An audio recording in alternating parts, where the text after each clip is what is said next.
Muy buenos días a todas y a todos. Estamos en la audiencia número 9 del 192 periodo de sesiones de Venezuela, situación del derecho a las libertades de expresión, asociación, reunión y prensa.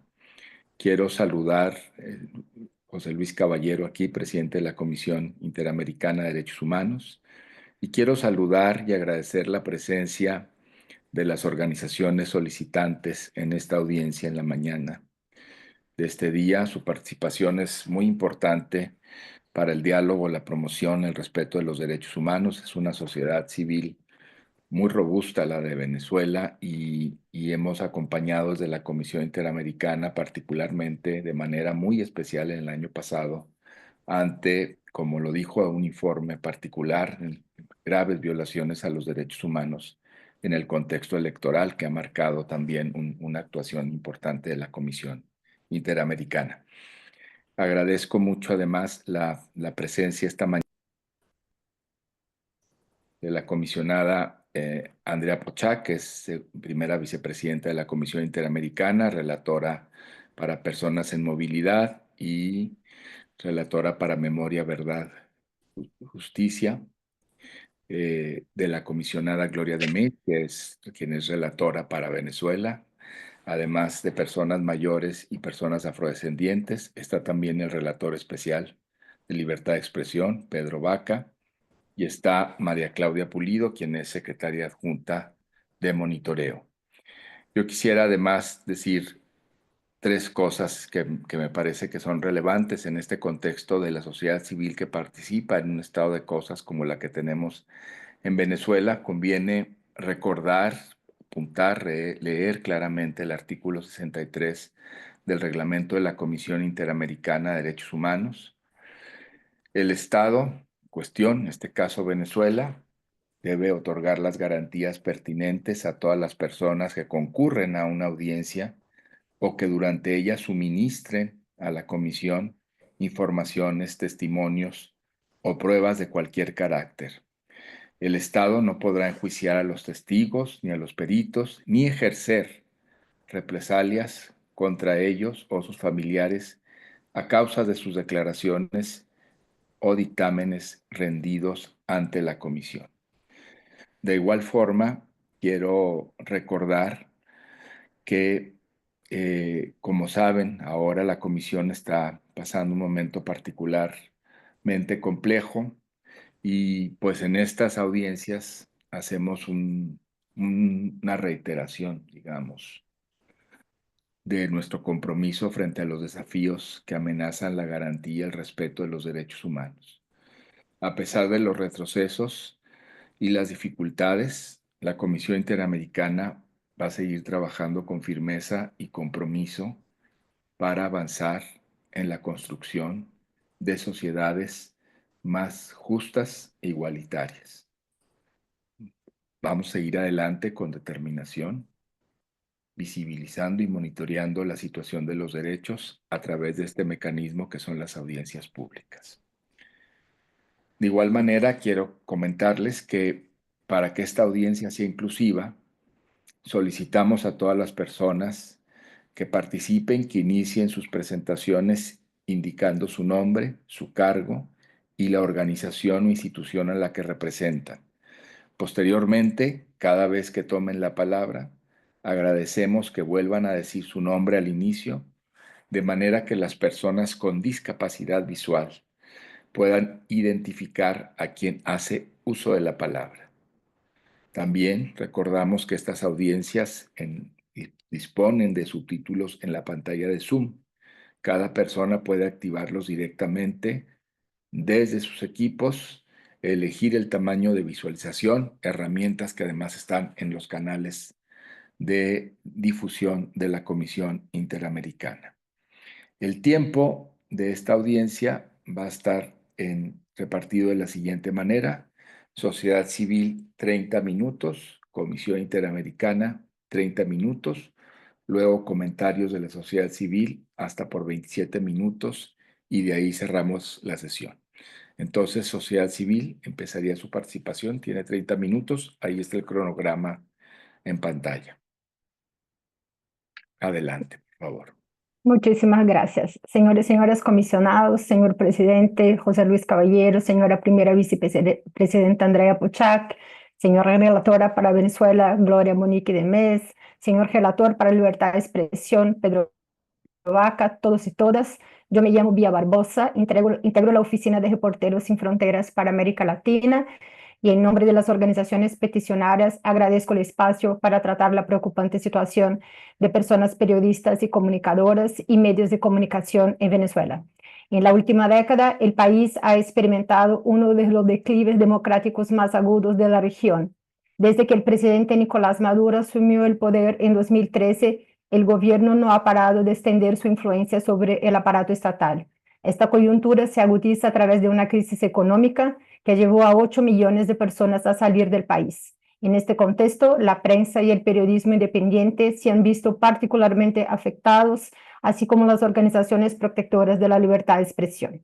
Desde 2013, 345 medios de comunicación han sido cerrados bajo pretextos regulatorios a través de distintos instrumentos que han promovido un clima de intimidación, miedo y censura entre la prensa. Solamente en 2022, 81 emisoras fueron cerradas y otras 12 en 2023.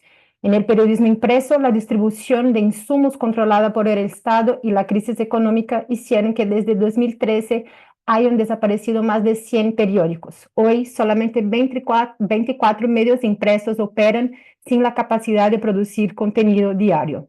En ambos casos, se ejemplifican no solamente ejercicios de censura directa, sino la promoción de un ecosistema donde priman la estigmatización y las amenazas, configurando al periodismo como una tarea titánica en el país. Esta situación ha acelerado el crecimiento de los denominados desiertos informativos, donde los ciudadanos no pueden acceder a información por la ausencia de medios locales. En un contexto de continuos ataques y bloqueos a medios, el ciudadano debe realizar un mayor esfuerzo si quiere acceder a una fuente de información confiable, independiente.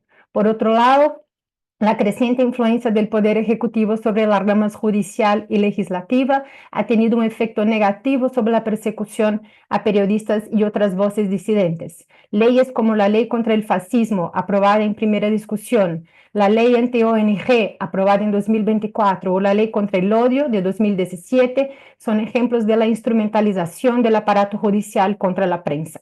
Como detallaremos adelante, estas leyes están en el origen de las detenciones arbitrarias de periodistas. Ante esta preocupación y dada la celebración de las elecciones presidenciales en 28 de julio pasado, cuyos resultados estuvieron marcados por la falta de transparencia y de mecanismos de verificación, un grupo de organizaciones internacionales aliadas a organizaciones venezolanas locales conformaron una misión de observación para analizar y visibilizar las violencias y obstáculos que la prensa venezolana enfrenta actualmente. Esta misión estuvo conformada por el Comité para la Protección de Periodistas, Free Press Unlimited, Fundación para la Libertad de Prensa, Fundamedios, Reporteros Sin Fronteras, Voces del Sur y la red IFEX Latinoamérica y Caribe, y contó con el apoyo y el trabajo de monitoreo y registro local de Espacio Público, Instituto Prensa y Sociedad, Cazadores de Fake News, Provox y Redes Ayuda, todas aquí presentes. La información recogida en este proceso se dio a conocer en un informe publicado en noviembre y subvenciona una parte importante de los datos que presentaremos hoy a la Comisión.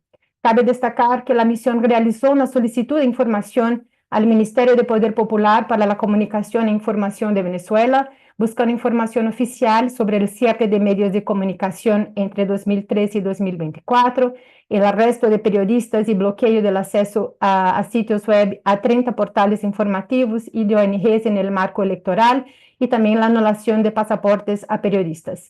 Sin embargo, no obtuvimos ninguna respuesta de parte del Ministerio.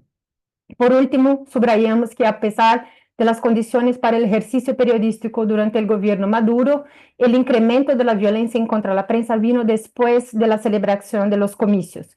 Fueron por lo menos 228 violaciones a la libertad de prensa en el primer mes tras la votación, 62 agresiones físicas y verbales contra la prensa, 11 periodistas extranjeros detenidos arbitrariamente expulsados, 45 casos de discursos estigmatizantes contra la prensa. Los casos más preocupantes registrados por organizaciones peticionarias como nosotras sobre periodistas detenidos, anulación de pasaportes y desinformación desde entonces serán el tema de nuestra presentación. Muchas gracias. Paso la palabra a Marisabel Rodríguez. Buenos días, soy Marisabel Rodríguez, hablo en nombre de la Organización Espacio Público y el Centro de Derechos Humanos de la Universidad Católica Andrés Bello. Este panorama de la libertad de prensa es parte de un contexto general restrictivo a nivel de libertad de expresión, opinión y asociación. Por ejercer sus derechos, en este caso civiles y políticos, toda persona en Venezuela está expuesta a la criminalización, las represalias y la persecución. Durante 2024, en espacio público registramos más de 300 casos de violaciones a la libertad de expresión, con un incremento del 52% respecto al 2023, un aumento causado por la represión pre- y postelectoral, una escalada inédita en proporción y alcance en contra de liderazgos sociales, políticos, periodistas, medios de comunicación y ciudadanía en general. Registramos unas 99 detenciones arbitrarias en 2024, 36 por supuesta instigación al odio. 71 fueron hacia particulares, es decir, personas que no se dedican profesionalmente a la comunicación y comparten contenidos en medios o plataformas a su alcance. ¿Cuáles fueron las razones? Publicación de contenidos políticos, convocatorias a protestas en redes sociales, difusión de contenidos en aplicaciones de mensajería como WhatsApp. El gobierno promovió la delación entre vecinos para facilitar estas detenciones y amplió la práctica policial de revisar equipos telefónicos como una forma de control a través del miedo y la censura. La cobertura periodística, la difusión de información o contenidos de interés público también fueron causa de varias detenciones y procesos penales. Del total de detenciones, 24 fueron hacia periodistas y trabajadores de la prensa el año pasado. A finales de este año, Eliángel Navas fue excarcelado tras más de 5 meses de reclusión. Navas era community manager del medio digital Diario Oriental y fue acusado de incitación al odio y terrorismo por la publicación de contenidos sobre las protestas postelectorales. Este patrón de detenciones arbitrarias por expresar opiniones y contenidos se sostiene y no es nuevo.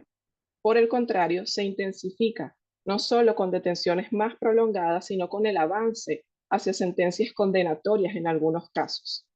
Hace unos días, el activista opositor Nelson Piñero, detenido desde noviembre de 2023 por expresar opiniones políticas en sus redes, fue condenado a 15 años de prisión.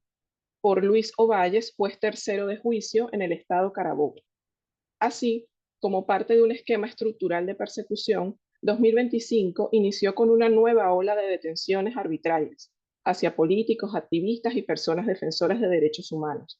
En apenas 2 días, el 7 y el 9 de enero, más de 50 personas fueron detenidas según organizaciones locales.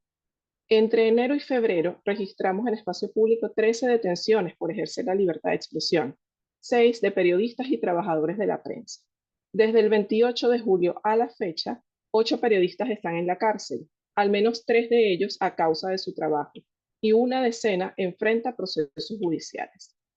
Carlos Correa, profesor universitario, periodista, defensor de derechos humanos y director de la organización Espacio Público, fue sometido a desaparición forzada desde su detención arbitraria el 7 de enero hasta su excarcelación el 16 de enero.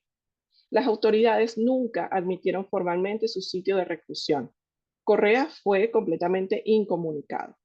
Esta es la situación de decenas de personas detenidas que están aisladas e indefensas. Los familiares pasan semanas e incluso meses sin saber del paradero de sus seres queridos, sin información oficial, sin posibilidad de verles, visitarlos o hablar con ellos. El temor, la incertidumbre y el desconocimiento sobre la situación de las personas detenidas empeora la indefensión de las víctimas y sus familias, quienes son amenazadas constantemente por hablar o denunciar las arbitrariedades. Como acaban de confirmar expertos independientes de Naciones Unidas, en Venezuela existe un uso creciente de la desaparición forzada como forma de silenciar a la oposición o personas percibidas como tales, activistas pro democracia, personas defensoras de derechos humanos, lo que busca generar un efecto disuasorio en toda la sociedad y se ve alimentado por una impunidad generalizada. En paralelo y como parte del mismo sistema, la sanción de leyes avanzan para intentar validar e incrementar la persecución, debilitando el espacio cívico y con ello criminalizar la libertad de expresión y también la libertad de asociación. Tras más de 10 años de intentos por concretar un instrumento para sobreregular a las organizaciones y a la cooperación internacional, el 15 de agosto del año pasado se aprobó finalmente la Ley de Fiscalización, Regularización, Actuación y Financiamiento de las Organizaciones No Gubernamentales y Organizaciones Sociales sin fines de lucro. Esta ley viola el principio de autonomía e independencia del derecho de asociación, bajo la excusa de prevenir o controlar la legitimación de capitales y el financiamiento al terrorismo. Esta última, una acusación común en contra de actores y organizaciones que cuestionan de forma legítima al gobierno.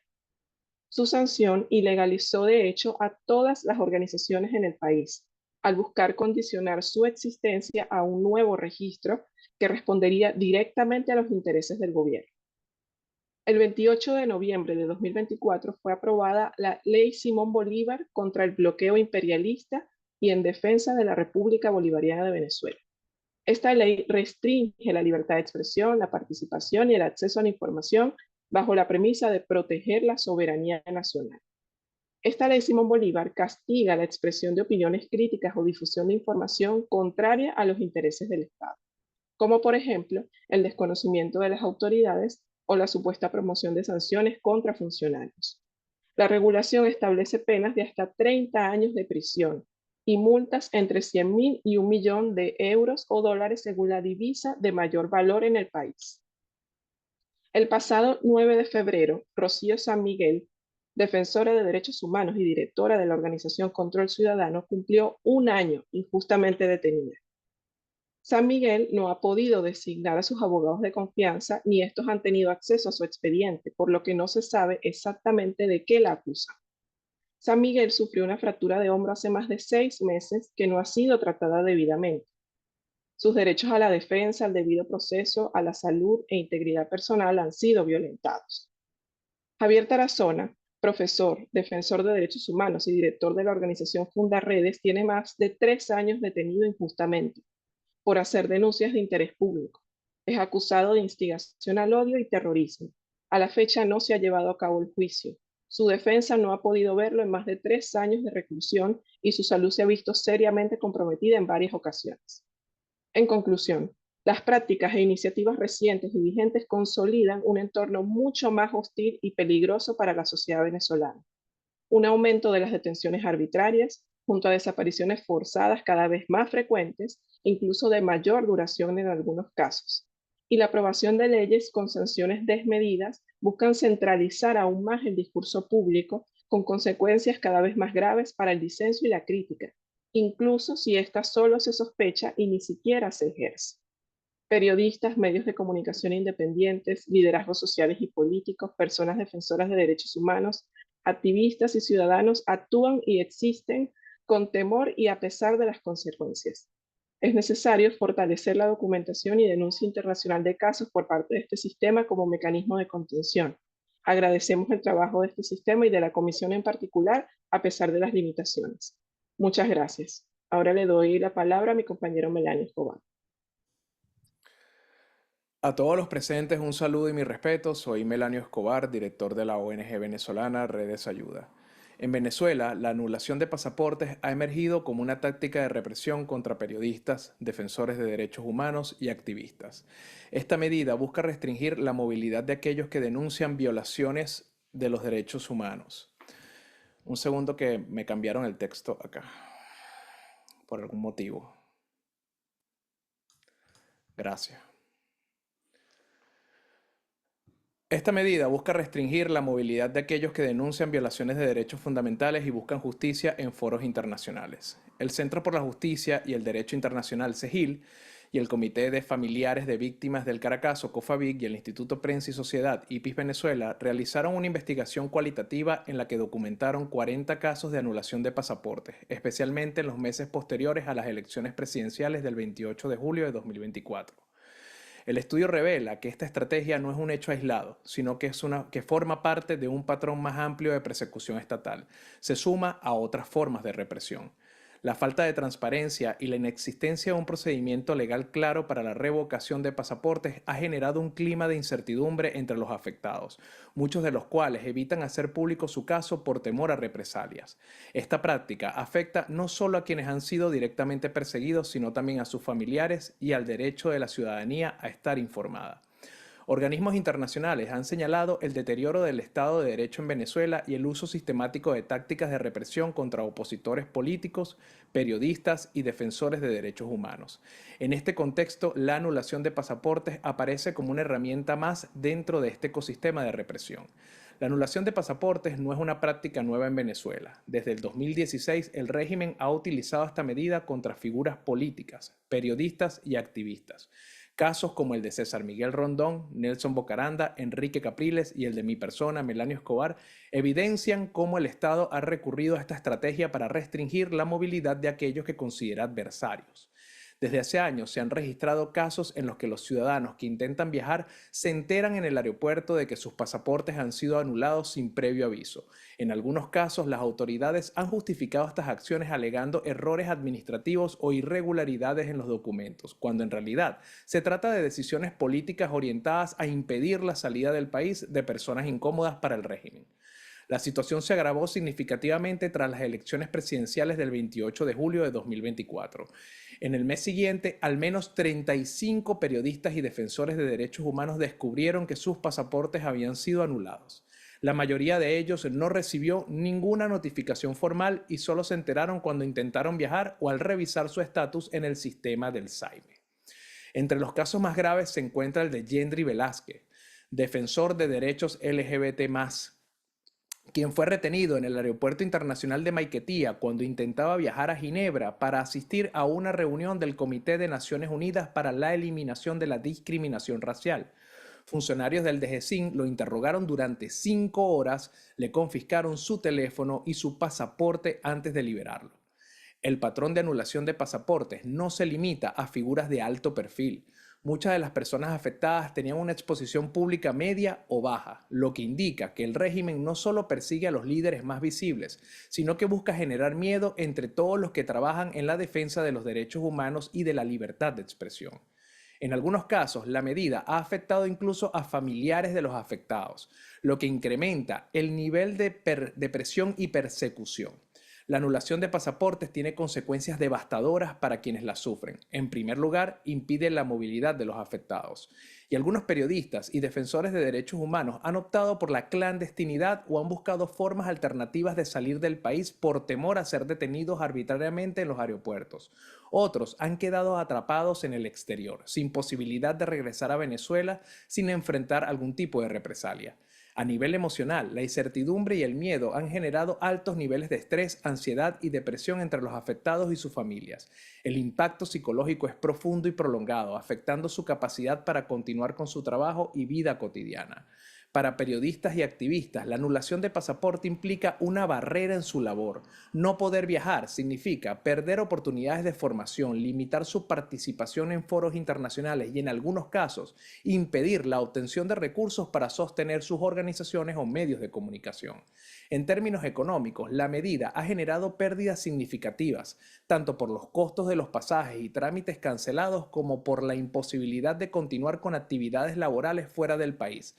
En algunos casos, las personas han tenido que recurrir a pagos exorbitantes o métodos ilegales para obtener nuevos documentos de viaje. La anulación de pasaportes en Venezuela carece de justificación legal. No existe ninguna norma dentro de la Constitución o en tratados internacionales que permita esta práctica de forma arbitraria. El derecho a la identidad, a la libertad de circulación y a la nacionalidad están protegidos por la Convención Americana sobre Derechos Humanos y el Pacto Internacional de Derechos Civiles y Políticos. Sin embargo, en Venezuela, estas garantías han sido ignoradas de manera sistemática. Además, el hecho de que ciudadanos venezolanos con pasaporte vencido ahora requieran un salvoconducto para regresar al país representa una violación grave al derecho de cualquier persona a ingresar a su propio territorio sin restricciones arbitrarias. Muchas gracias. Le quiero dar ahora la palabra a Mariví Marín de Probots y a Adrián González de Cazadores de Fake News. Hola, buenos días a todos, un saludo a todos los presentes. Mi nombre es Adrián González, soy el director de la organización Cazadores de Fake News. La desinformación es un recurso crucial que es usado regularmente por el gobierno venezolano para justificar medidas de control contra periodistas, medios de comunicación independientes y organizaciones de la sociedad civil. Desde hace más de una década, las autoridades sostienen que enfrentan una guerra psicológica o comunicacional impulsada con fake news y discurso de odio por quienes consideran sus adversarios, incluyendo en este grupo a periodistas, medios y ONG que cumplen una labor crucial al informar sobre temas como corrupción y violaciones de derechos humanos. Para controlar este tipo de información y contenido, el gobierno venezolano ha aplicado algunas estrategias: censurar páginas web y restringir lo que se dice en medios de comunicación tradicionales. Pero también ha intentado desacreditar y estigmatizar de forma sistemática la labor de periodistas y activistas, presentándolos como parte de un supuesto plan desestabilizador, una narrativa que ha servido de antesala a su persecución y judicialización. Este patrón se ha repetido en detenciones de periodistas y activistas como Javier Tarazona, Rocío San Miguel y Carlos Julio Rojas, que han usado como argumentos acusaciones basadas en desinformación y rumores que generalmente a los pocos días son desmentidos y abordados utilizando evidencias por organizaciones de verificación venezolanas. Estas campañas de estigmatización, que tradicionalmente han tenido como objetivo actores políticos de oposición, periodistas y activistas, después de las elecciones presidenciales de 2024 también se dirigieron contra grupos de la sociedad civil y ciudadanos que protestaron por los resultados. De esta forma se justificaron centenas de detenciones arbitrarias y se intentaron minimizar las denuncias que atribuyen la mayoría de los heridos y víctimas fatales postelectorales a colectivos vinculados con el oficialismo y a cuerpos de seguridad estatales.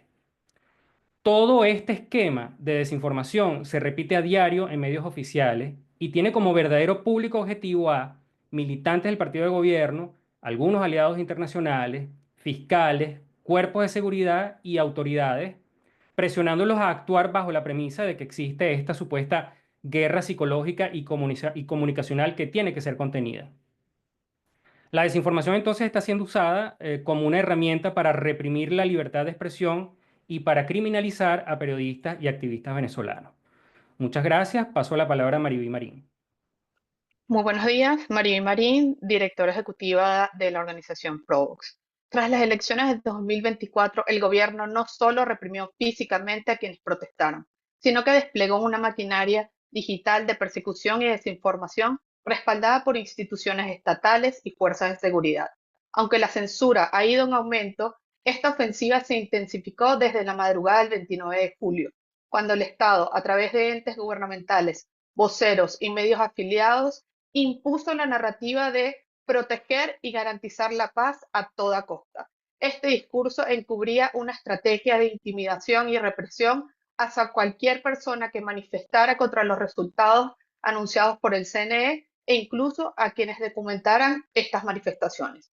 Uno de los mecanismos más alarmantes es VENAP, presentada como una plataforma de denuncias ciudadanas, pero utilizada como una herramienta de delación y persecución contra las voces críticas, en especial periodistas y activistas. Esta estrategia ha sido clave en la Operación Tuntún, una cacería que comienza en el ámbito digital para luego trasladarse a allanamientos y arrestos dirigidos. El sistema de control no es solo civil, sino que responde a una estrategia cívico-militar policial. Militantes del PSUV, aplicaciones del gobierno electrónico y grupos de Telegram han sido utilizados junto a las fuerzas de seguridad, no solo para reprimir, sino también para reforzar el ecosistema de propaganda y justificar la criminalización a la disidencia.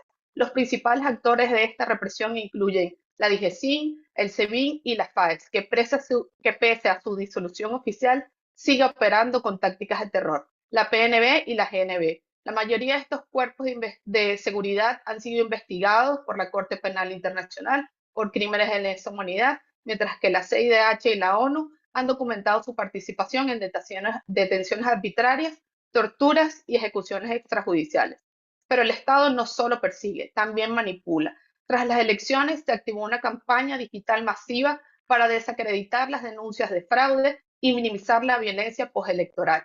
se intentó ridiculizar las pruebas de irregularidades presentadas por la oposición y observadores internacionales, utilizando el ejército de cuentas automatizadas, medios aliados y operadores digitales para amplificar la narrativa oficial. Esta estrategia también se ha utilizado para desacreditar informes de la ONU y otras organizaciones de derechos humanos, calificándolos de supuesta guerra psicológica, difundiendo campañas masivas de desinformación en línea para confundir a la opinión pública. El aparato digital del oficialismo no es espontáneo, sino que es un sistema bien estructurado, financiado y ejecutado desde el Estado. No se trata solo de ataques en redes, sino de un modelo de control social que combina vigilancia, desinformación y persecución política. Muchas gracias. Buenos días, muchas gracias a todos. Y mi nombre es Marianela Balbi, represento al Instituto Prensa y Sociedad y soy la directora ejecutiva. Yo quisiera expresar las recomendaciones que hemos acogido entre todos y que hemos recopilado en este documento. Recomendaciones. Pedimos a la Comisión Interamericana de Derechos Humanos que solicite al Estado venezolano liberar de manera inmediata a los 8 periodistas que permanecen encarcelados, 3 de ellos detenidos por su labor periodística, que son Rory Branker, José Gregorio Camero y Luis López, cuyos procesos carecen de transparencia y garantías legales, como el derecho a un abogado de oficio y proporcionar información sobre el estado de las personas encarceladas. Levantar los cargos contra las personas periodistas detenidas arbitrariamente. Poner fin al abuso del sistema judicial para perseguir y silenciar a la prensa y garantizar un entorno mediático libre y plural, protegiendo a periodistas y verificadores de hechos contra la violencia y el acoso. Garantizar a los periodistas y medios de comunicación el acceso inmediato a los resultados detallados del escrutinio del 28 de julio. Detener el uso de concesiones y medidas administrativas por parte de la Comisión Nacional de Telecomunicaciones, CONATEL, como forma de control de los medios radiales y televisivos. En el marco de la Constitución de la República Bolivariana de Venezuela, artículo 60, la Ley Orgánica del Tribunal Supremo de Justicia y la Ley de Infogobierno, cesar el uso de herramientas tecnológicas de vigilancia como el uso del software BENAP. Detener inmediatamente la anulación arbitraria de pasaportes y otras prácticas represivas. Garantizar el derecho a la identidad y la libertad de circulación sin restricciones políticas. Permitir la emisión y renovación de documentos sin trabas administrativas o discriminación política. Desbloquear los portales, sitios de noticias, plataformas de verificación cuyo acceso ha sido restringido. Derogar las leyes contra el fascismo, contra el odio, la convivencia pacífica y tolerancia y la ley de fiscalización, regularización, actualización y financiamiento de las ONG y afines debido a su inconstitucionalidad y el uso arbitrario para perseguir a la sociedad civil. Cumplir con los estándares internacionales de libertad de expresión y cesar el uso de medios estatales para difundir desinformación con fines políticos.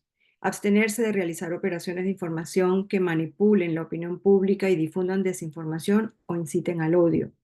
Aplicar el plan de acción de Rabat para evaluar discursos de odio sin vulnerar la libertad de expresión de ciudadanos, activistas y periodistas. También a través de esta comisión quisiéramos recomendar a la comunidad internacional facilitar un diálogo directo y abierto con organismos internacionales y multilaterales que operan dentro y fuera del país para poder establecer canales de comunicación directa en situaciones de riesgo y emergencia para periodistas y medios de comunicación.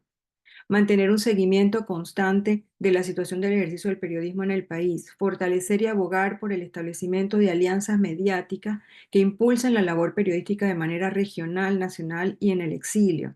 Alertar a actores privados, nacionales e internacionales como Telefónica de España, Meta y Google de su deber de garantizar la transparencia con respecto a concesiones al gobierno venezolano que atentan contra la libertad de expresión y la privacidad, como son aplicación de bloqueos, intercepciones y solicitudes de intercepción y metadatos de las comunidades de sus clientes. Vigilar que las regulaciones sobre contenido en línea sean compatibles con los estándares de la ONU y no se usen para silenciar a la disidencia. Condenar públicamente la anulación de pasaportes y su impacto en los derechos fundamentales. Implementar políticas de visados humanitarios para las víctimas de esta práctica y aceptar los documentos venezolanos vencidos en trámites migratorios y de regularización. Es importante agilizar procesos de asilo y refugio para periodistas y defensores de derechos humanos o simplificar trámites de reunificación familiar y acceso a documentación alternativa, impulsar las capacidades también de sostenibilidad financiera de los medios y organizaciones que defiendan la libertad de expresión con el fin de apoyar su fortalecimiento institucional y fortalecer los esfuerzos de financiación de proyectos llevados a cabo por periodistas venezolanos en el exilio. A los organismos de derechos humanos, pues fortalecer esas estrategias de protección de periodistas, enfatizando esquemas de protección física y psicosocial, incluir el tema de la anulación de los pasaportes en informes sobre las represiones en Venezuela y activar medidas cautelares en la CIDH para proteger a los afectados. Lo mismo, y por último, instar a la Corte Penal Internacional a investigar esta práctica como un patrón de persecución. Muchas gracias.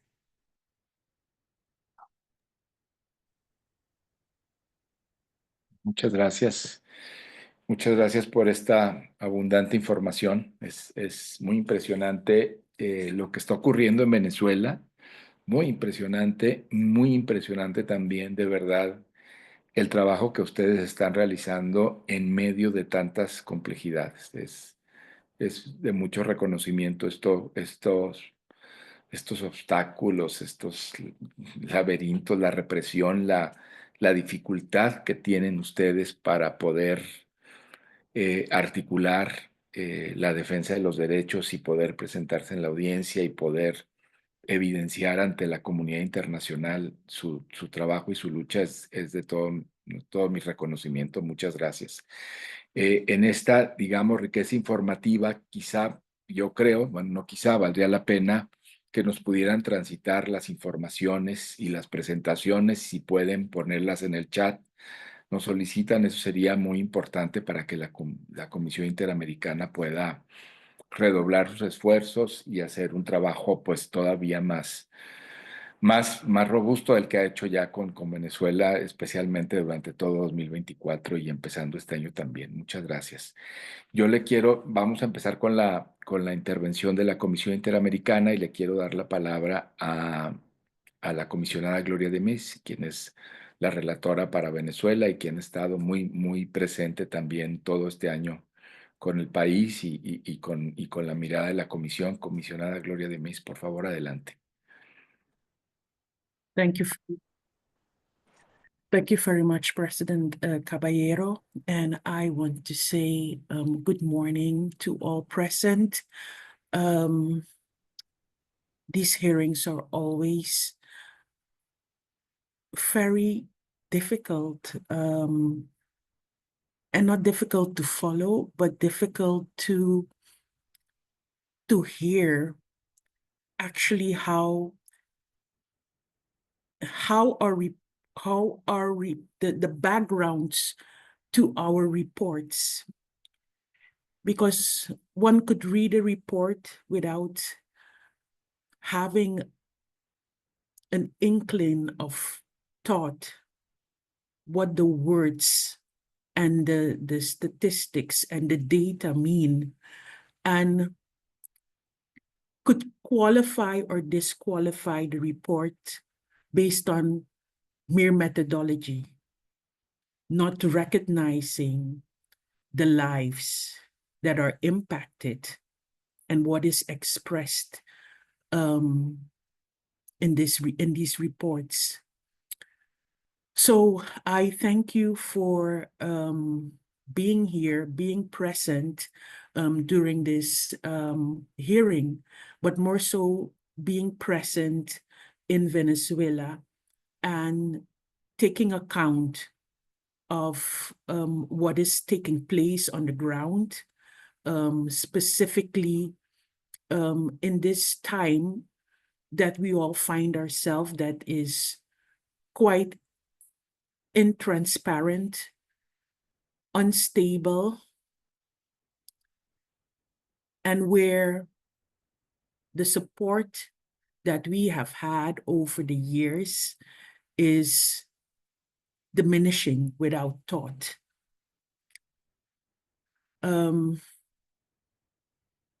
So I really appreciate the presentations that have been made and those who are present for giving us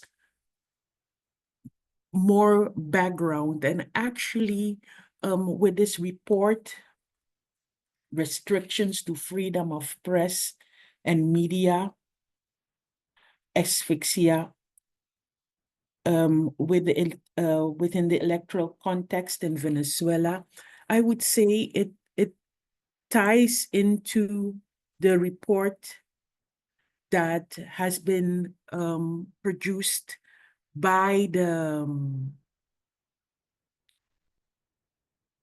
commission, but by the commission, not without your presence, not without your information. And in that report, we focused on the different stages during, prior to, but during and after July 28.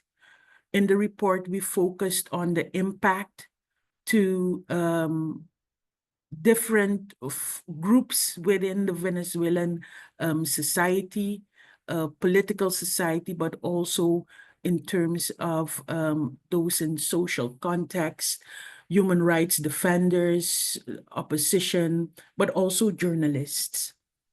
We've made general recommendations to the government with respect to the electoral process, transparency in the electoral process and the results. Also with respect to a cease of the repression and acts of repression.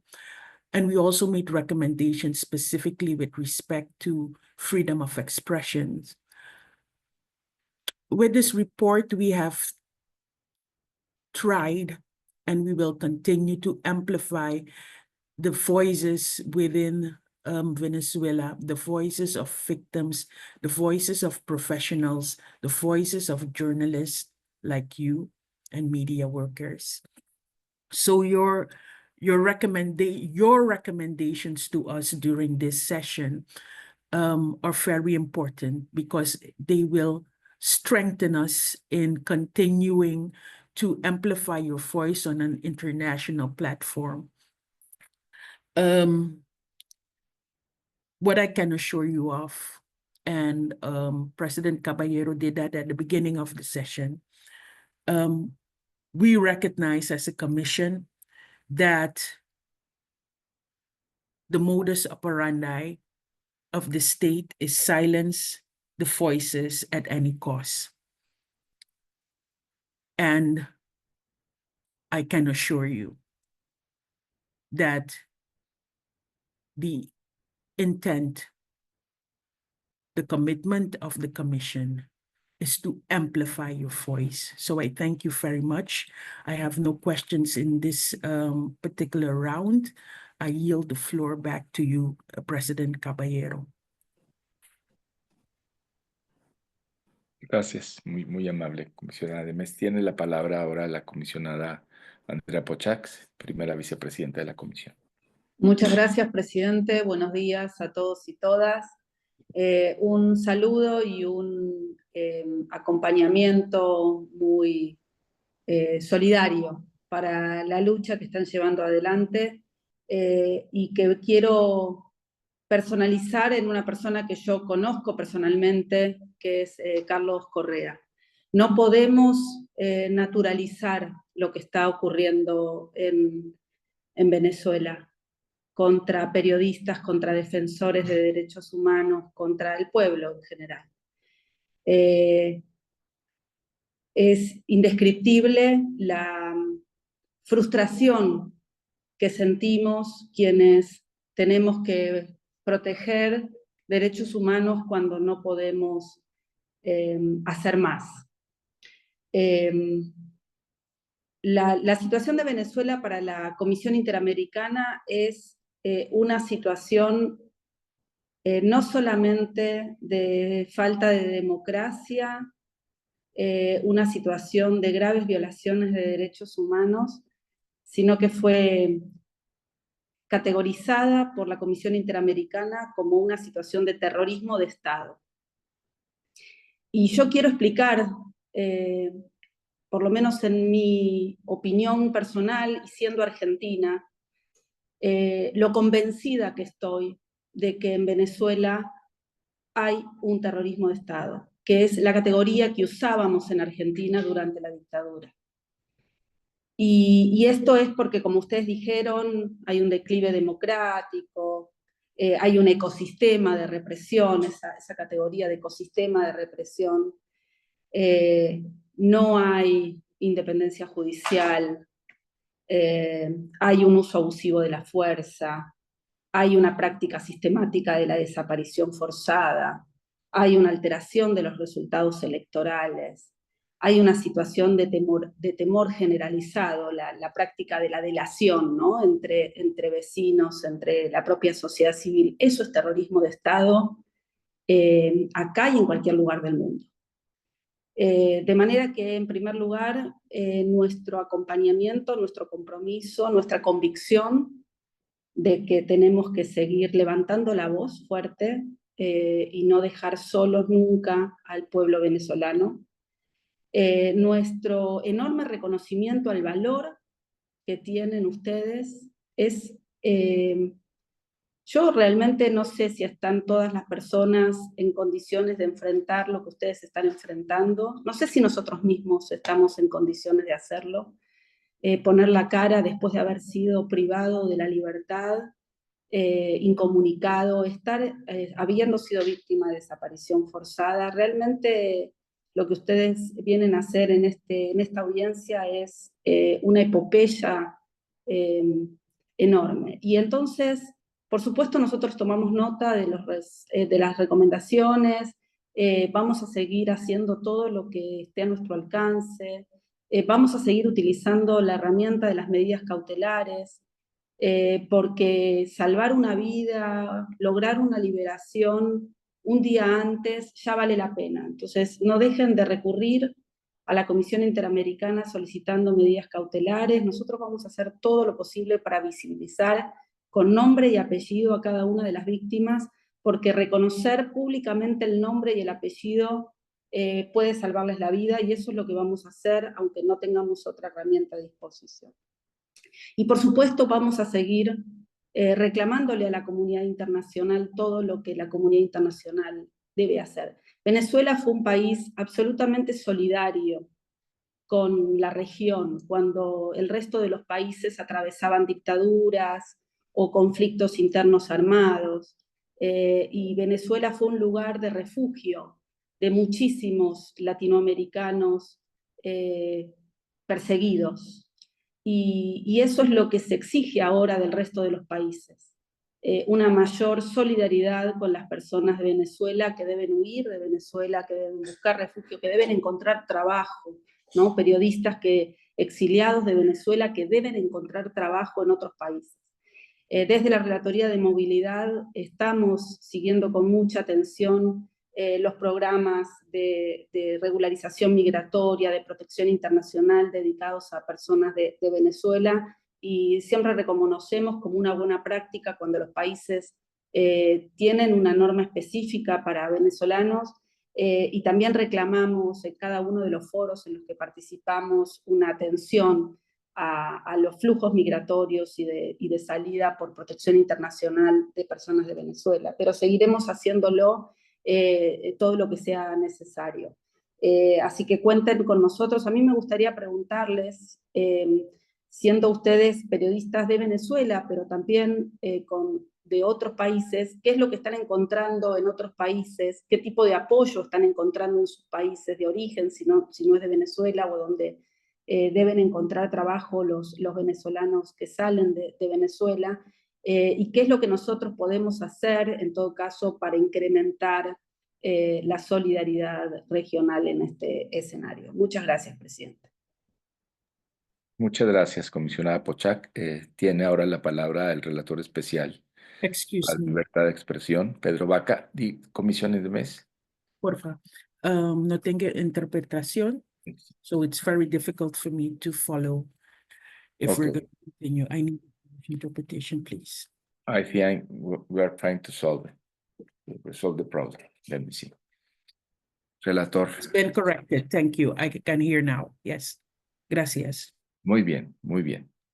Muchas gracias. Relator especial Pedro Vaca, por favor. Muchas gracias, presidente. Saludando a la comisión y muy especialmente a las organizaciones que convocan a esta audiencia.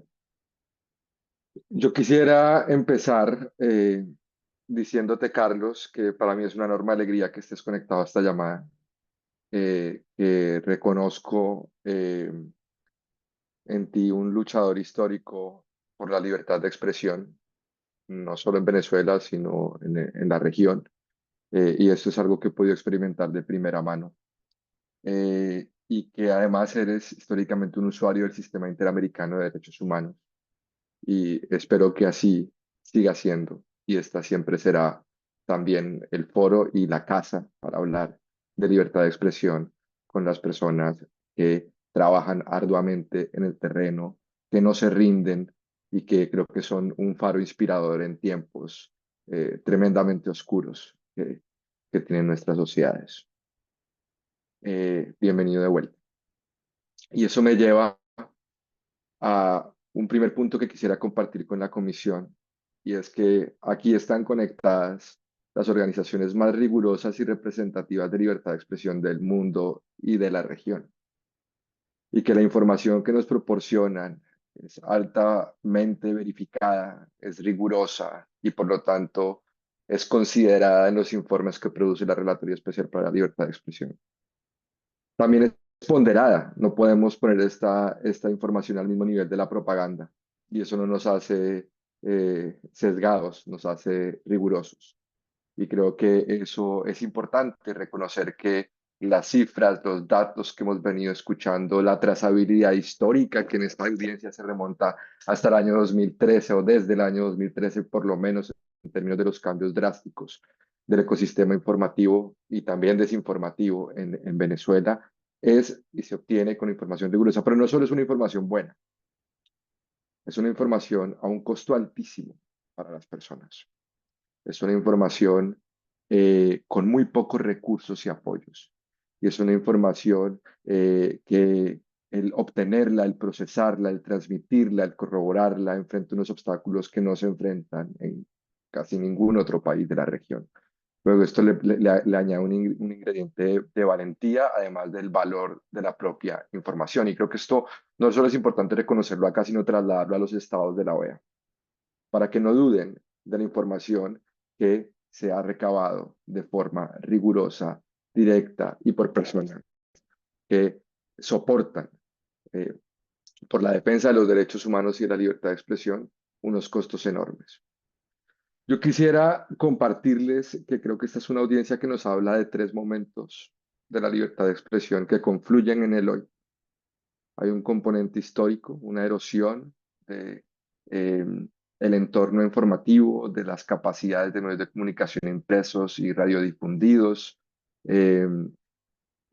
que, digamos, antecede al periodo electoral, pero que impacta naturalmente el periodo electoral. Después tenemos otro componente que creo que está bastante bien reflejado en el informe de la propia comisión. Aprovecho, comisionada relatora para Venezuela, un reconocimiento explícito a su compromiso con la libertad de expresión en Venezuela. Y es este contexto preelectoral, electoral y postelectoral donde es explícito para la comisión a partir de esta audiencia que aún hay personas que están sufriendo, no solo dentro de prisión, sino también los procesos fuera de prisión. Y también un escenario de miedo que puede tener un momento etiquetado como la operación Tuntún, pero el Tuntún sigue, el Tuntún se siente, el Tuntún acompaña a todas las personas que saben que eso existe. Y por lo tanto es una atmósfera colectiva de autocensura que es muy difícil de vencer.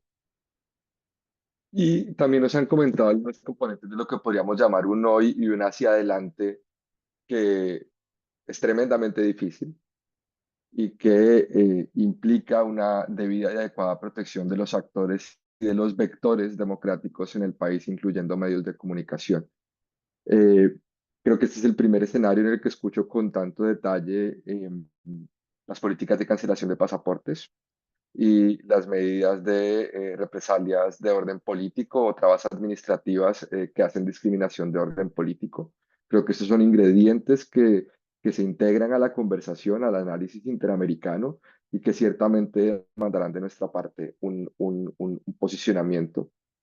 Quisiera también preguntar un poco a las organizaciones presentes qué sigue en términos de sostenibilidad de este esfuerzo, eh, porque un poco, sin intentar simplificar algo que es muy complejo, pero hacer periodismo o ser una organización que defiende la libertad de expresión en Venezuela hoy implica eh, asuntos de estatus de reconocimiento legal, eh, dificultades enormes en términos de receptividad de recursos de cooperación internacional, niveles muy altos de estigmatización y propaganda sobre la labor, criminalización a la labor periodística, monitoreo permanente de lo que dicen los medios de comunicación, si son radiodifundidos, reciben visitas de CONATEL, eh, uso de la desinformación para montaje de procesos judiciales a líderes opositores, no combate de la información que es funcional al régimen. Creo que esto es un cóctel tóxico a efectos del funcionamiento del periodismo y de las organizaciones de la sociedad civil.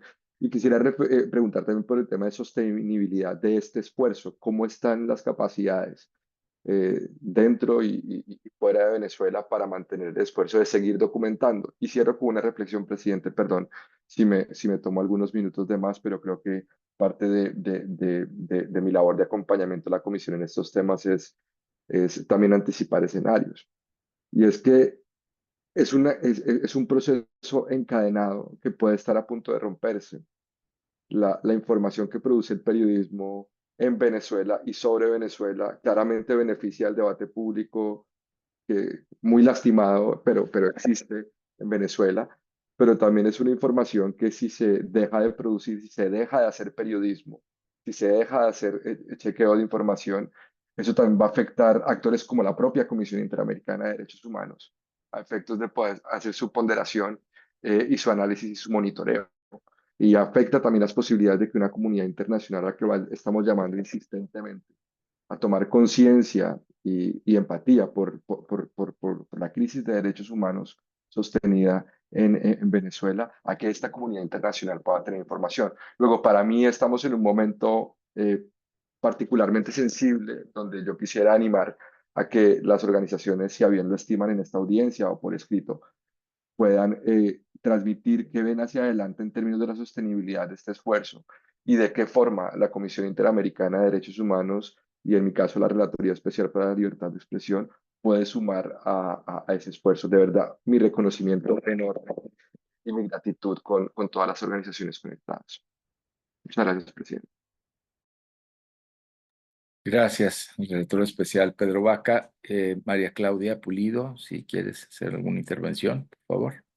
Muchísimas gracias, señor presidente. Un saludo a la honorable comisión y realmente pues expresar que desde la Secretaría Ejecutiva les entregamos toda nuestra solidaridad, le transmitimos todo el respeto y el agradecimiento por toda la información que nos han proveído durante, bueno, a lo largo de los años, pero particularmente en el contexto electoral y postelectoral. También unirme a las voces de reconocimiento particular a Carlos Correa, a quien realmente las palabras de la comisionada Pochac sobre la valentía de estar hoy en esta audiencia pública, pues también nos implica a un compromiso muy fuerte para seguir adelante en el trabajo técnico que desde la Secretaría Ejecutiva se realiza para apoyo de la Comisión Interamericana.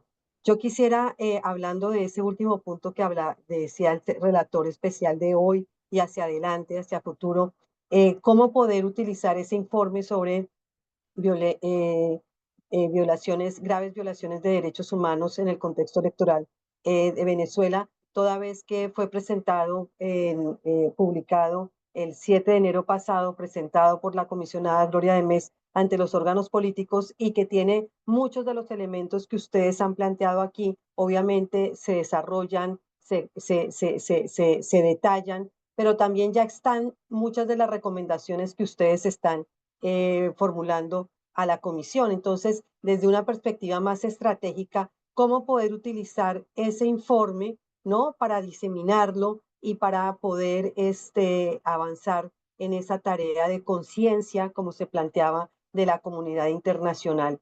sobre la gravísima situación que está pasando Venezuela y particularmente ustedes como personas defensoras de derechos humanos, personas periodistas, personas defensoras de la libertad de expresión y de la participación ciudadana. Esto sería. Muchísimas gracias, señor presidente.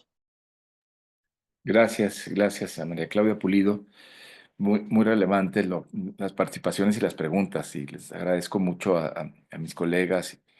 Me iluminan mucho también, y quisiera yo tener en este tiempo que queda, tres puntos. El primero es este de cómo poder incidir más desde la Comisión Interamericana, esto que decía María Claudia, cómo poder ampliar la voz desde este informe que me parece muy importante, el de graves violaciones a los derechos humanos en el contexto electoral. Esa es una reflexión que quisiera compartir con usted y pedirles alguna devolución. Eh, Me quedo pensando en esto porque cuando hacíamos las entrevistas también de este informe, durante el año pasado, los medios que empezaban a pedir muchas entrevistas y que teníamos ahí el liderazgo de la comisionada Gloria de Mes en esto y participamos en algunas, las preguntas eran muy recurrentes. ¿Cómo ustedes, cómo la comisión puede salir con tanta seguridad, digamos, en su mirada, en su aproximación, si no tiene relación con el régimen? ¿Cómo puede dar tantos datos? ¿Cómo puede tener una mirada tan segura de lo que está pasando? Bueno, pues ahí está, aquí está, ¿verdad? Aquí está todo lo que están diciendo, toda esta riqueza de, de esta, de esta reflexión que nos comparten. Entonces, cómo podemos ponerlo más en la atención internacional? Esa es una pregunta que yo quiero hacer. Y luego tengo dos preguntas, digamos, entre tangenciales y no, porque tienen mucho que ver con otros actores. Yo tengo la pregunta sobre el Poder Judicial. Mm, ¿Cómo poder despolitizar la justicia? En el informe sobre graves violaciones en el contexto electoral, en el capítulo precisamente de libertad de expresión, está esta idea de criminalización. Se hablaba aquí de los 8 periodistas detenidos, de las 13 detenciones, de una decena que enfrenta procesos judiciales. Es decir, ¿cómo hacer para que la judicatura pueda tener otra mirada que no sea esta cooptación que se ha tenido a los operadores de justicia? Porque hay un servicio también al régimen desde quien opera la justicia y aplica el derecho. ¿Qué podemos hacer con la justicia? Y la otra pregunta, la tercera, sería en relación con las universidades. Por aquí advertí presencia académica. ¿Las universidades están pudiendo hacer frente a esto? Desde clínicas, laboratorios de comunicación, de periodismo, de derecho, ¿hay algún ejercicio que pueda ser crítico? Yo sé que es muy difícil, ¿verdad? Porque no se oponen a cualquier régimen. Es el terrorismo de Estado, como se ha dicho aquí. Pero ¿hay algo emergente en las universidades que pueda servir como seminal ahora, después de tantos años? Sí ha habido algunos ejercicios durante estos años, los hemos advertido, pero ahora en este contexto que pueda ser relevante o que la comisión pueda también tener una mirada sobre esto. Me quedo hasta ahí y todavía queda un poco de tiempo, pero vamos a darle la participación a ustedes, a la sociedad civil, para que en esta última parte de la audiencia puedan comentar, expresar sus opiniones, responder las preguntas. Muchas gracias.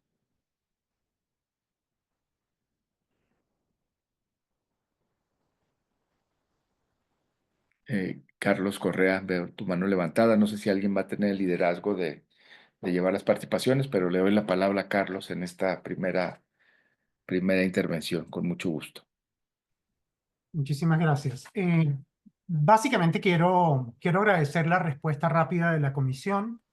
Creo que las medidas cautelares fueron uno de los esfuerzos junto a otros tantos que permiten que hoy pueda estar acá y participando una vez más en una audiencia ante la Comisión Interamericana de Derechos Humanos. Gracias a María Claudia, a Andrea, a Pedro, con quienes hemos estado en distintos momentos en esta tarea de promover y defender derechos humanos en la región. De verdad que muchas gracias. Creo que, como decía Andrea, nos toca mantener la voz en alto, clara y firme en defensa de los derechos humanos ante los enormes desafíos que tenemos en la región, con los distintos acentos y los distintos sabores, pero en definitiva desafíos básicamente asociados a lo que son los valores democráticos, la defensa y promoción de los derechos humanos y por supuesto todo lo que son los derechos civiles y los derechos económicos, sociales y culturales. Nada más quiero aprovechar para responder rápidamente la pregunta del profesor José Luis Caballero. Efectivamente, en Venezuela hay una red de centros universitarios, tanto en universidades públicas como privadas, que combinan toda la tarea de la investigación académica asociada a la promoción y la defensa. También hacen actividades de formación de diverso tipo. Y desde el Centro de Derechos Humanos de la Universidad Católica, donde yo también soy profesor investigador, una de las cosas que hacemos es también en ocasiones acompañar a algunas víctimas y también darle densidad y de investigación y profundidad a todo lo que tiene que ver con el tema de derechos humanos para tener cada vez más respuestas pertinentes. Entonces, básicamente eso, la gratitud y efectivamente seguimos. En el caso nuestro, estoy escarcelado, pero estoy enfrentando un proceso judicial absolutamente temerario y que por otro lado también criminaliza, en mi caso, una de las cosas que criminaliza son expresiones mías en una red social a propósito de una audiencia de la Comisión Interamericana de Derechos Humanos y así está en el expediente, así que nos toca salir a defender la posibilidad de que en Venezuela podamos seguir hablando de temas de derechos humanos, podamos seguir exigiendo justicia y acompañar a las víctimas en procura de dignidad. Muchísimas gracias. Muchas gracias, Carlos. Muy, muy agradecido. Marianela Balbi. Hola, bueno, muchísimas gracias por esta oportunidad y por sus preguntas e intervenciones completamente pertinentes y además celebramos mucho la coincidencia de lo que nosotros hemos levantado como registro en este proceso pre y postelectoral, la coincidencia con el reporte que ustedes también han elaborado. Y de verdad que agradecemos mucho que sigan atentos, a pesar de que Venezuela es un país que no está presente en la CIDH y que al contrario es un enemigo directo, el Estado, el gobierno de Venezuela, enemigo directo pues de este sistema interamericano, que ustedes sigan allí pendientes y atentos como lo han hecho hasta ahora es de verdad de enorme valor para nosotros, ¿no? Empezando por esta última pregunta que Carlos también abordó, efectivamente uno de los puntos centrales ha sido focalizarnos en estudiantes de comunicación social, en todo lo que es la academia también, para poder continuar este trabajo, porque el desmantelamiento y cómo se ha ido deshaciendo el tejido comunicacional en Venezuela implica que hay un exilio enorme de periodistas, ¿no? Hay un éxodo de periodistas, hemos perdido allí una potencialidad que había de hacer cobertura, perdimos las grandes redacciones de los medios donde también había una extensión de esa formación y por eso la atención tanto de las universidades como de organizaciones que a través de la capacitación nos enfocamos en continuar enseñando los valores del periodismo y los valores de la libertad de expresión están allí en cualquier cosa que nosotros hagamos, ya sea los periodistas de frontera, los periodistas que están en las regiones más remotas o los estudiantes que están por recién salir al campo de trabajo, un campo de trabajo además absolutamente disminuido, reducido a la mínima expresión y que también implica una precarización grave del ejercicio del periodismo en Venezuela, ¿no? Eso por una parte, pero es uno de los focos de atención que nosotros estamos haciendo. Sobre la pregunta que hacía la vicepresidenta en relación a cómo los periodistas estamos abordando esto, yo creo que una clave importante, y aquí están presentes varias de esas organizaciones, es el trabajo en redes. Es el trabajo de los periodistas en redes que hemos entendido desde hace ya varios años cuando las amenazas y los ataques se hicieron cada vez más fuertes, que no podíamos solos, que nosotros no podíamos ni siquiera ni investigar ni hacer coberturas de una manera, digamos, como aquella imagen del periodista lobo solitario, ¿no? Que teníamos que unirnos en redes, que teníamos que trabajar de esa manera y la verdad es que es lo que ha permitido que los periodistas en Venezuela puedan seguir investigando, haciendo reportajes, llevando esos reportajes afuera, hacer incidencia y que también la información que se recoge en ese trabajo periodístico es una fuente, como bien decía Pedro, es una fuente importante para los informes y los reportes que se hacen desde afuera, desde las organizaciones como justamente la CIDH, la Relatoría de de Naciones Unidas o incluso la Oficina del Alto Comisionado, todos estos organismos. O sea, una fuente importantísima de información, y lo pueden ver allí, es la prensa. Es la prensa independiente que sigue haciendo ese trabajo, que sigue haciendo reportajes importantes, revelando, pero cada vez hay más amenazas, sin duda alguna. Redes como por ejemplo IFEX, redes como por ejemplo Voces del Sur, redes como las que tenemos presentes nos ayudan además a combinar ese trabajo periodístico con el activismo en la defensa de la libertad de prensa, en la seguridad de los periodistas, en el apoyo digamos, de colegas en las regiones para poder continuar trabajando. De otra manera no podríamos hacerlo. Un ejemplo que tuvimos ahorita en la etapa electoral fue conectarnos con un equipo en Colombia, con Conectas de Colombia y 14 medios de Venezuela, que pudimos hacer el trabajo de cobertura, se pudo hacer el trabajo de cobertura y sacar la información y difundirla a través de fuera de Venezuela, a través de esta redacción virtual hecha en Colombia que permitía hacer una curaduría, hacer una edición y difundir lo que podía salir de Venezuela. Entonces, hemos encontrado mecanismos para poder seguir trabajando el periodismo, pero sí es cierto que en este momento estamos en una situación complicada porque también muchos de los medios también se ven afectados por la ley de fiscalización de las ONG. Están viendo además cómo pueden trabajar en Venezuela sin tener que cumplir con estos registros, porque eso significaría ponernos en altísimo riesgo. Y además de eso, por supuesto que son medios independientes que necesitan consolidar su fortalecimiento institucional, pero sobre todo la sostenibilidad financiera. Por eso dentro de nuestras recomendaciones hablábamos de, bueno, de empezar a trabajar en ese sentido, de buscar redes, de buscar otras maneras de financiamiento para poder lograr esa sostenibilidad financiera, además en un país en donde hay unas condiciones económicas pues muy adversas para poder por lo menos explorar distintos mecanismos de financiamiento que en otros países podrían funcionar, suscripciones, filantropía, búsqueda de fondos privados. Bueno, se hace muy cuesta arriba en Venezuela, pero es una de las tareas que tenemos que emprender, que seguimos emprendiendo, porque bueno, tenemos una situación de verdad bastante grave con los desiertos de noticias, con las zonas silenciadas, que son grandes territorios de Venezuela en donde no existe un solo medio de comunicación independiente. Entonces, eso en el estudio que nosotros hicimos, pues registramos entre 15 millones de venezolanos, que es más 21% de la población, que no tiene acceso a periodismo local, no tiene acceso a información local, donde informarse, pero además donde poder denunciar y levantar la voz sobre la situación que le está ocurriendo. Yo quería abordar estos dos temas que ustedes nos pusieron sobre la mesa y bueno, le doy la palabra también al compañero Melanio Escobar.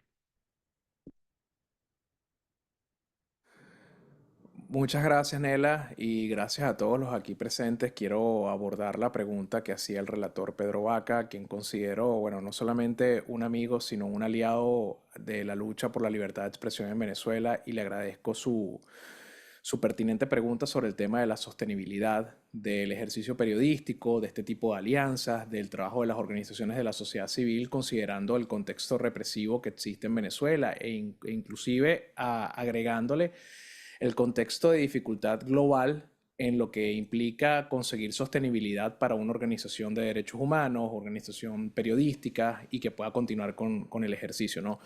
En primera instancia, hemos visto cómo a lo largo de los años el apoyo hacia los medios de comunicación y las organizaciones de la sociedad civil va reduciéndose. Y al mismo tiempo, a la par, la represión va aumentando. De todas formas, todas estas organizaciones aquí presentes y las que no tienen la oportunidad de estar el día de hoy, hemos continuado con el trabajo de documentación, de difusión y de denuncia sin parar, a pesar de que el trabajo se ha convertido prácticamente en el ejercicio de un voluntariado.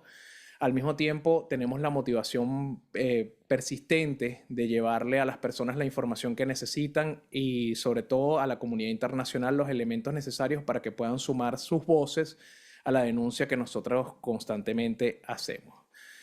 Dicho esto, quisiera resaltar el tema de la violencia transnacional y de la represión transnacional.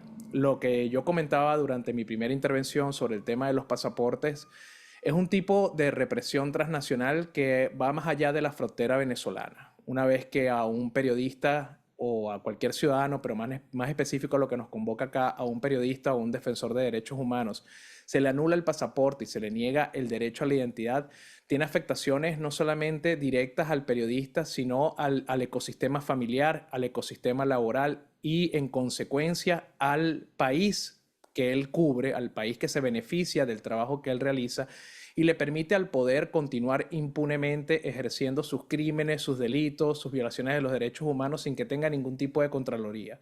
Porque al no tener un papel que identifica al periodista, le cuesta muchísimo poder integrarse al país de acogida. Dicho esto, lo pone a pasar por un proceso de integración muy difícil que le prohíbe el ejercicio de su trabajo. Es por eso que para el tema de la sostenibilidad del trabajo periodístico de las organizaciones de derechos humanos que funcionamos de manera híbrida, tanto en el exilio como con personas en el terreno, es fundamental que la CIDH considere emitir medidas cautelares más allá de la frontera venezolana, porque también tenemos, sumado a esto, lo de la anulación de los pasaportes y de negarle el derecho de la identidad a los activistas y periodistas, la aprobación de la ley Bolívar, que trasciende fronteras en Venezuela. Cualquier persona que esté fuera del país y que pueda ser considerado bajo esas leyes que incumple cualquiera de sus normativas puede tener una pena hasta de incautación de bienes dentro del país. Entonces ya la represión del Estado venezolano hacia las voces disidentes, hacia la oposición, hacia los activistas de derechos humanos y periodistas, no se limita a las personas dentro del terreno, sino que se extiende más allá de la frontera venezolana. Es por eso que hago esta salvedad para el tema de la sostenibilidad. Porque si tienes a un periodista que además de no tener identificación, está perseguido judicialmente dentro del país, no tienes un periodista que pueda hacer su trabajo, tienes una víctima que está en ese momento bajo la represión del Estado. Nuevamente, muchas gracias a todos los presentes por toda la atención que han prestado a todas las intervenciones y por el interés de la causa venezolana. Gracias. Muchas gracias, Melanio Escobar. No sé si hay alguien más que quiera continuar con las respuestas o con el comentario de la sociedad civil. Creo que no, señor presidente, solo agradecerles muchísimo. Nela, sí, quieres añadir, por favor. Algo muy preciso, ¿no? Que tenía que ver un poco con lo que ustedes planteaban de la posibilidad de hacer una incidencia más directa de tanto el reporte de la comisión como del trabajo que estamos haciendo, ¿no? Nosotros tenemos un terreno que suele ser muy árido para hacer llegar nuestros mensajes. Y es la propia comunidad dentro del sistema interamericano, por ejemplo, la comunidad del Caribe, o por ejemplo, algunos países bueno, parecieran, hacemos a veces más incidencia afuera que en la propia región, ¿no? Entonces yo creo que quizás volcar hacia esos espacios una atención precisa y de incidencia, de conexión, de alianzas, de redes, puede ser importante, ¿no? Especialmente a través, puede ser de las redes de periodistas que también están en esas regiones y con las que compartimos muchas veces en estas redes regionales, ¿no? Eso por ese lado. Y con respecto al tema, por ejemplo, de la anulación de pasaportes, que vamos a hacerles llegar pues el documento que hicimos con CEGIL y con COFAVI, con el Comité de Defensa de Víctimas del Caracazo. Esto surgió porque veíamos que había un temor generalizado en los días posteriores a las elecciones. Empezó a correr el rumor y era ya una certeza de que colegas le habían anulado el pasaporte, como bien explicamos en la audiencia, sin mayor, digamos, anuncio previo, absolutamente arbitrario. No había un patrón que dijera, bueno, son periodistas o son activistas. En un primer momento no había un patrón y creo que parte de generar el caos era justamente que no hubiese un patrón, porque afectaba de pronto a personas en Chile, personas en cualquier parte del mundo que no habían tenido una participación política, se medían en el sistema del SAIME, que es el sistema de identificación, y aparecía su pasaporte anulado, ¿no? Lo cual, bueno, implicaba todas estas consecuencias que hemos descrito acá. Empezamos luego que después de generar este caos sin patrón posible de detectar, empezaron con los blancos más precisos, pues, ¿no? Ya eran entonces dirigentes políticos, ya eran personas que habían tenido una vocería y una visibilidad importante en ese momento electoral, periodistas, muchos periodistas, pero además se generó tanto temor y ahí vamos en ese concepto del terrorismo de Estado que además no solamente ha calado tan profundamente en Venezuela, sino que ha generado unas reacciones muy virulentas por parte del propio gobierno, ¿no? Del propio régimen, pero era una generación de terror. De hecho, nosotros tuvimos que hacer este estudio todo con personas que nos pidieron no dar sus nombres. Y de hecho, prácticamente es la primera vez que lo estamos mostrando de esta forma, pero nadie puede estar identificado dentro de ese estudio por el temor que había a las represalias y a que pudiesen mantenerse en ese estatus que significa sencillamente una violación a la libertad de circulación y fundamentalmente una violación al tema de la identidad y a la nacionalidad, ¿no? Entonces, esto nos hizo pues hacer este estudio con la idea de hacer una incidencia muy dirigida, muy focalizada, pero tratar de llevar esto a unos espacios en los que pueda haber unas respuestas claras y sobre todo una sensibilidad también, como decíamos, de parte de algunas de la comunidad internacional, de algunos países, de flexibilizar normativas para poder atender el caso de los venezolanos en el exterior con esta situación. Entonces, bueno, quería ampliarles este punto y decirles que, bueno, que les vamos a enviar ese reporte completo para que ustedes puedan hacer uso de esa información que está allí contenida. Muchas gracias. Al contrario, muchas gracias, Marianela. Bueno, pues vamos a concluir entonces esta audiencia. Yo les voy a decir, quería hacer un recuento muy breve de todo este año pasado de la comisión en las audiencias. Fueron 4 audiencias en los periodos 190, 191 con Venezuela. Fue este informe de Venezuela, graves violaciones a los derechos humanos en el contexto electoral. Fue el informe del 2024 con respecto a la Relatoría Especial para la Libertad de Expresión. Fueron 8 comunicados de prensa, la mitad con la RELE sobre los temas de libertad de expresión, decenas de medidas cautelares. Aquí tengo también 3 otorgadas para periodistas, es decir, hay un trabajo muy robusto que con esta información y este empuje, este testimonio, este ejemplo de ustedes, pues vamos a continuar con mucho ahínco y con mucha fuerza. No lo duden, no lo duden. La Comisión Interamericana está con Venezuela. Vamos ahora a tomarnos una foto que refleje este momento y que refleje este compromiso también. Aquí nos están ayudando. ¿No sé, está Ana Paula? Sí, hola, yo voy a tomar la foto. Si pueden todos tomarse un momento.